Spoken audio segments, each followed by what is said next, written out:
हाय, hello, आज बनवला गुळाचा शिरा. त्यासाठी एका वाटीचं प्रमाण घेतलं. 1 वाटीसाठी 4 वाट्या पाणी घ्यायचं. त्यासाठी 1 वाटी रवा घेतला. त्याच मापाने 1 वाटी गूळ घेतलेला आहे.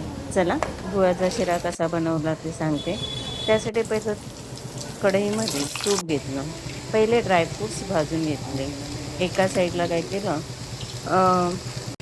पातेल्यामध्ये जे पाणी घेतले त्यामध्ये 1 वाटी गूळ घेतला होता, तो घालून उकळायला ठेवला.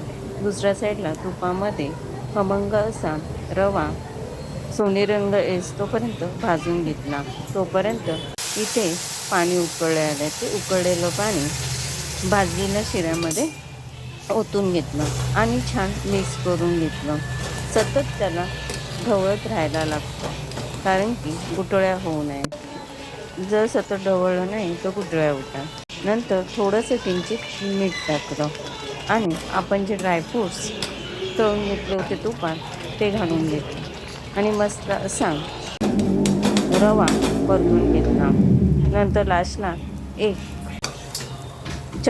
छोटा चमचा तूप घातलं आणि रेडी आहे आपला गुळाचा शिरा. व्हिडिओ आवडला असेल please like, comment and subscribe.